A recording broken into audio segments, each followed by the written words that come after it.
Hello guys.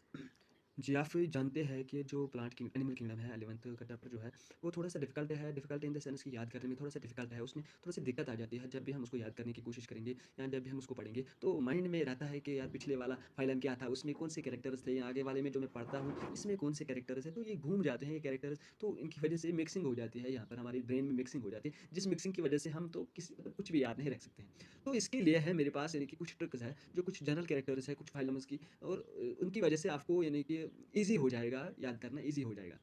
तो चलिए guys start करते हैं इस वीडियो को।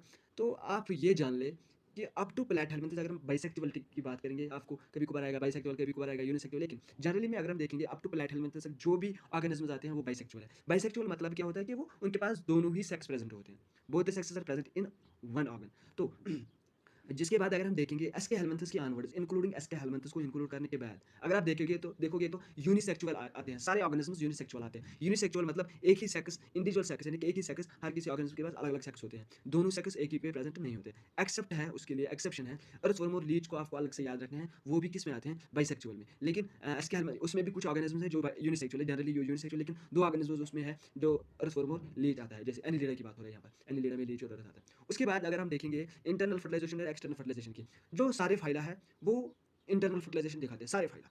लेकिन एक्सेप्ट कुछ फाइला है, कुछ फाइलम्स है जो क्या दिखाते हैं, एक्सटर्नल फर्टिलाइजेशन भी। जैसे हेक्टिक, इसके लिए आप याद रख सकते हैं। हेक्टिक का मतलब, एच का मतलब होता है हेमिकॉर्डेटा, ई का मतलब होता है एकाइनोडर्मिडा, सी का मतलब होता है टिनोफोरा, जो एक्सटर्नल फर्टिलाइजेशन भी दिखाते हैं।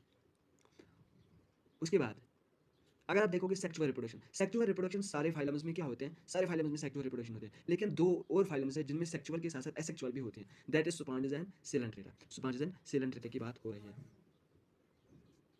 उसके बाद अगर आप देखोगे मैरिन यानी कि कहीं पर आपने पढ़ा होगा, कुछ फाइलम्स के लिखा होगा कि ये एक्सक्लूसिव मैरिन है। वो कौन कौन से फाइलम है मेरे यहाँ पर यानी कि एक ही जगह पर लिखा है, दैट इज हेक्टिक। उसके लिए भी आप याद रख सकते हो, हेक्टिक होता है एक्सक्लूसिव मैरिन, यानी कि हेमिकॉर्डेटा, एकाइनोडर्मिडा एंड टिनोफोरा, जो एक्सटर्नल फर्टिलाइजेशन दिखाते हैं वही एक्सक्लूसिव मैरिन भी है, दैट इज इट।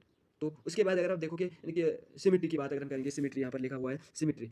तो सिमेट्री में तीन चीज़ें होती है, एसिमेट्रिक होता है जिसमें एक ही आता है, सुपरइम्पोज़ आते हैं। उसके बाद रेडियल सिमेट्री में आते हैं, उसमें कुछ यानी कि 2-3 फाइलम्स आते हैं, 3 फाइलम्स आते हैं। उसके बाद बायलैटरल जिनमें यानी कि मैक्सिमम फाइल आते हैं। लेकिन मैक्सिमम को हम याद नहीं रख सकते हैं। एक तो पता है एसिमेट्रिक है, लेकिन इन मिनिमम को कैसे याद रखेंगे, इसकी लिए ट्रिक है आरसीसीई। आरसीसी का मतलब क्या होता है, पहले आर का मतलब होता है रेडियल, सी का मतलब होता है सिलेंड्रेटा, सी का मतलब होता है टिनोफोरा और ई का मतलब होता है एकाइनोडर्मिटा। ई का मतलब होता है एकाइनोडर्मिटा। लेकिन एकाइनोडर्मिटा में आप ये बात भी याद रखिएगा, याद रखिएगा कि अडल्ट जो होता है एकाइनोडर्मिटा का वो रेडियल होता है, लेकिन लार्वा जो होता है वो बायलैटरल होता है। चलिए guys, thank you for watching this video and don't forget to like, share and subscribe.